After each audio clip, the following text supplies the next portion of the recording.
Hello everybody, welcome back to TechTube. I am back with another tutorial video of how to fix phone app missing on your iPhone.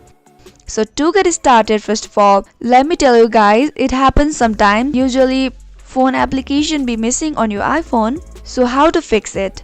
So in order to fix it, go ahead and tap on your mobile settings. Now go ahead and tap on the general. Now scroll all the way down and tap on transport or reset iPhone. Tap on it and tap on reset.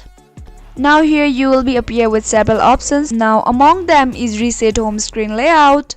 Tap on it and tap on reset home screen. Now once you have done it, go back to your home screen. Now as you can see here, we have got all the app that went missing on our phone. So you are good to go now. This is how easily you can fix phone app missing on your iPhone. I hope you found the video to be helpful and informative. If yes, go ahead and subscribe to our channel and do not forget to press the notification bell for more updates.